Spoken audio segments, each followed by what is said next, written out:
hot there.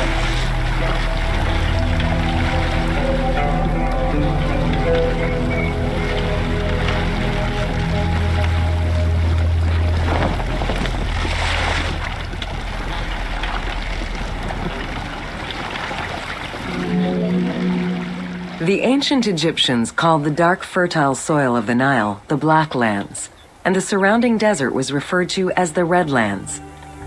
The dramatic difference of productive land opposed to barren desert had a deep influence on cultural ideology, mythology, and religion.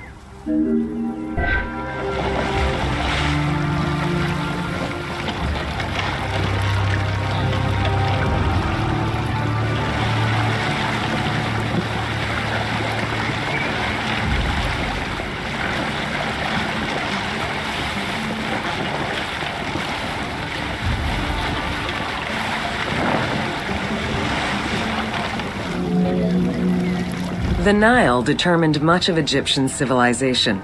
For example, the seasonal cycle of the Nile was so consistent that ancient Egyptians created their calendar around it.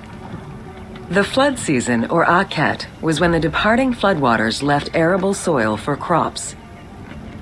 It was followed by the growing and harvesting seasons, known as Peret and Shemu. These regular seasons, along with abundant wildlife and rich soil, meant that Egypt's denizens were able to nourish themselves and ensure their country's strength in trade.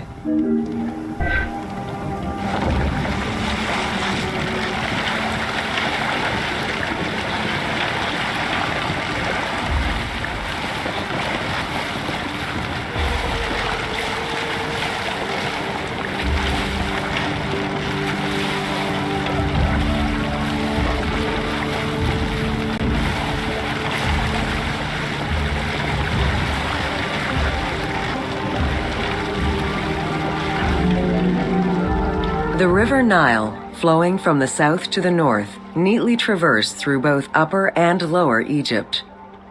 All of Egypt's major cities were built along this narrow ribbon of life. Protected by mountain ranges and deserts which acted as natural barriers to enemies, and sustained by the Nile's plants and wildlife, Egyptian civilization enjoyed economic and cultural prosperity for over 4,000 years.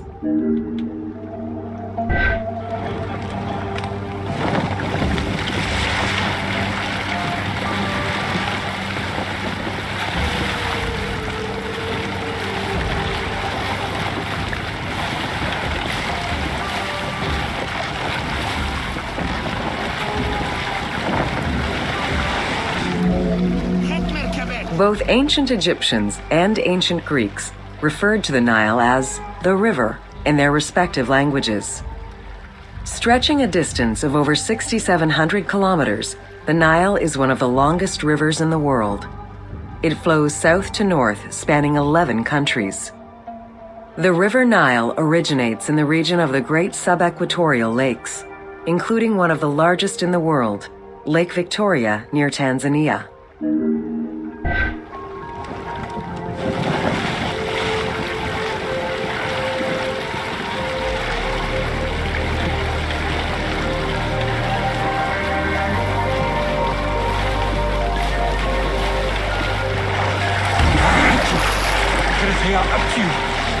In Jahutimus.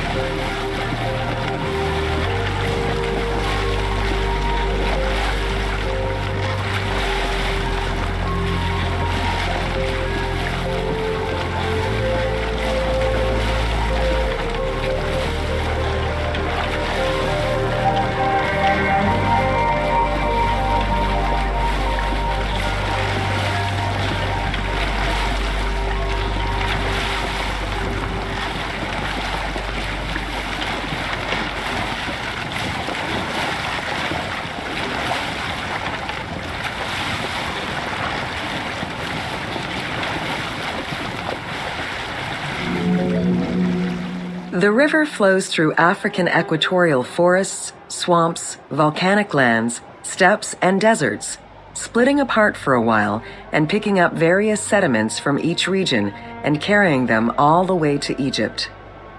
Its main artery, known as the White Nile, rejoins with the Blue Nile in Khartoum. This is where it weaves through rich deposits of silt and nutrients, carrying them along in its wake.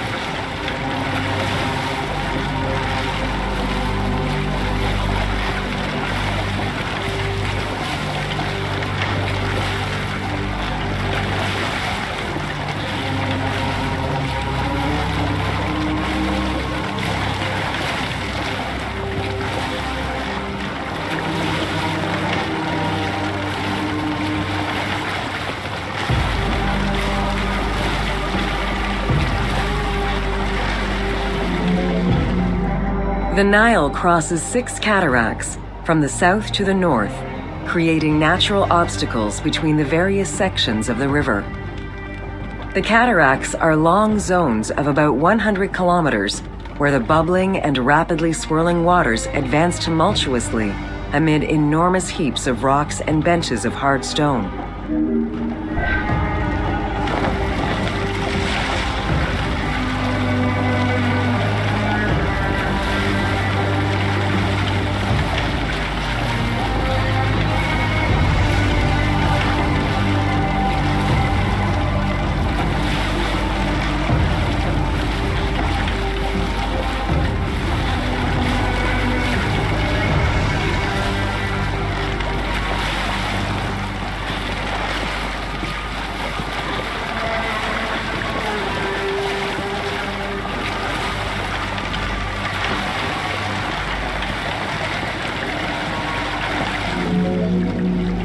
It is after crossing Nubia and the first cataract that the river officially returns to Egypt in Aswan.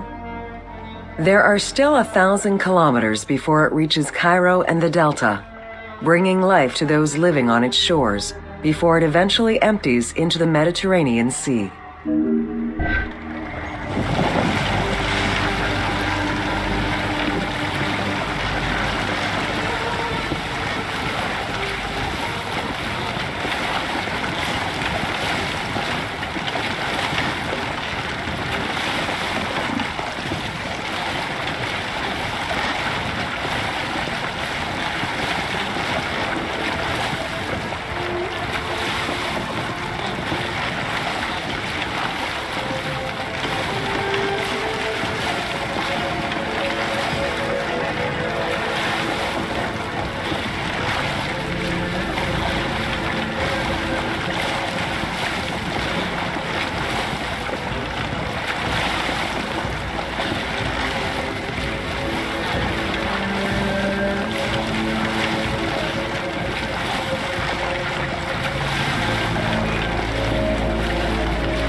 Ancient Egyptian irrigation and water use was centered around the Nile.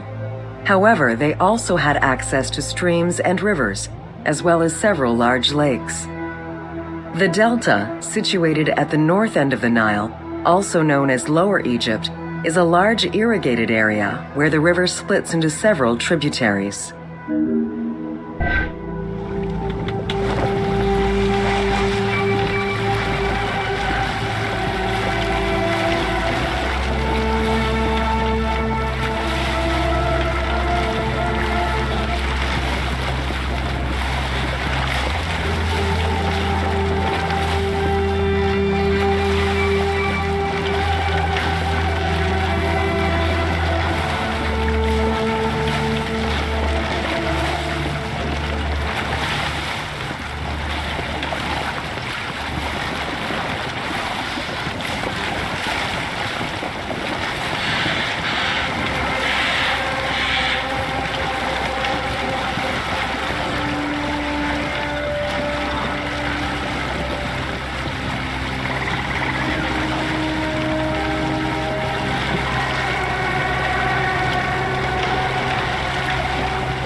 The delta had several major brackish coastal lakes, bodies of water separated from the sea by thin strips of land.